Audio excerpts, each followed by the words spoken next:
Welcome back. It is TVU's Most Wanted. I am Jared, and I'm here with Josh and Joe of Day of Fire. How are you guys doing, man? Doing well. Yeah. Fantastic, man.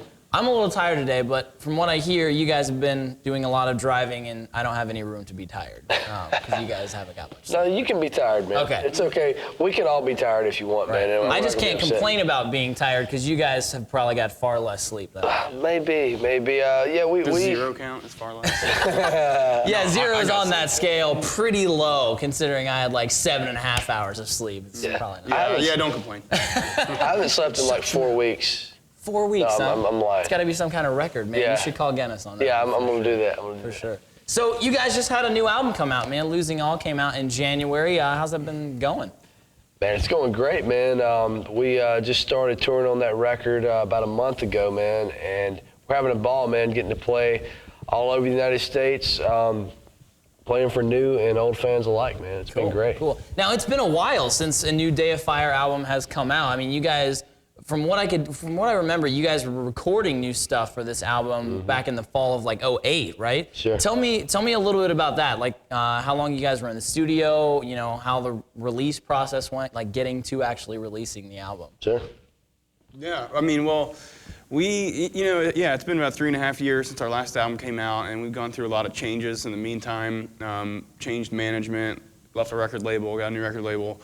We actually started recording the album before we had the new record deal, and we actually did it with support from our fans, which was really, really cool.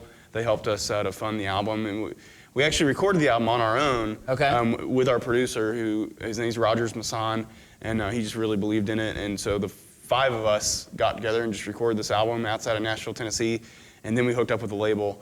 And that was about a year ago, I guess, and the album just came out in January. Right. Yeah. It was a fun process, and we're really excited and really proud of it. Yeah, crazy long process, man. Now, how was it recording without a label? Like, I mean, when you don't have a label, that's the funding for bands to go into the studio, and you guys, you know, I know you were selling a little bit of artwork, right, to kind of raise funds for that. Tell me a little bit about that. Yeah, you know, it was, it's, in some ways, it was great because we weren't under the pressure of a deadline or someone pushing us in a certain direction artistically.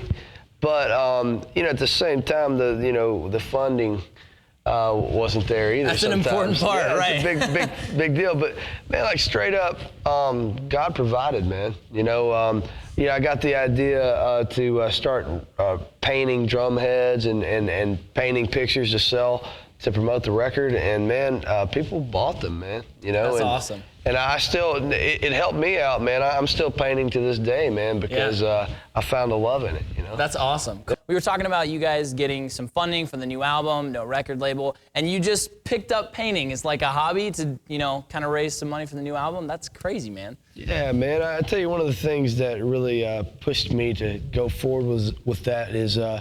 You know, our fans were really, really digging the art, man. And one lady, God bless her heart, straight up, she paid $500 for just a piece of, it was the size of notebook paper. And man, that inspired me to keep painting. I was like, that's wow, crazy. I might could feed my kids off this. So, that's awesome. Yeah. Now, you do tattoos, right?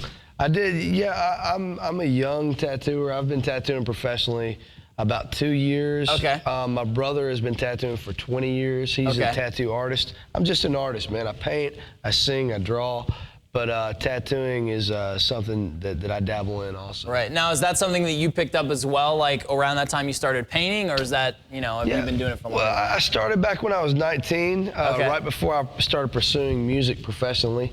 And, you know, tattooing is not really a thing where you can do it halfway. Either you're in or you're out. Right. And music was the path I needed to take, and I took that, you know. That's cool. That's cool. Now, we got to hang out with Emery and Under Oath and August Burns Red when they were on that big tour this past winter. And Emery actually had a tattoo guy that went on tour with them and just, you know, would give them tattoos or whoever. Like that's pretty sweet, man. Have you ever given anybody a tattoo when you've been on tour, or how does that work? I have received tattoos on tour. Okay. But yeah, you know, it's a crazy process to give a tattoo. Right. And man, you know, on this tour that we're on now, I'm going to go do a couple of tattoos at different tattoo shops. Okay. To promote the record, but you know, man, it's really something I'm going to transition out of. You know what I'm saying? Music is that's what I want to do. And painting, I'm into that. You know?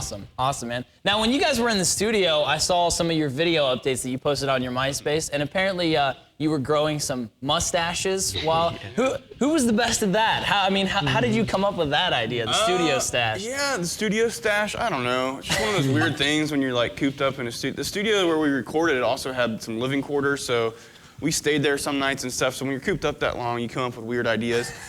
I don't remember who originally came up with it, but I would say probably my brother Chris, who's the bass player, probably has the best stash. That's awesome. He actually just recently shaved another stash, but it's like the bass player from Spinal Tap. Oh yeah, okay. He's got one of those like giant, like freaky looking thing. That's amazing.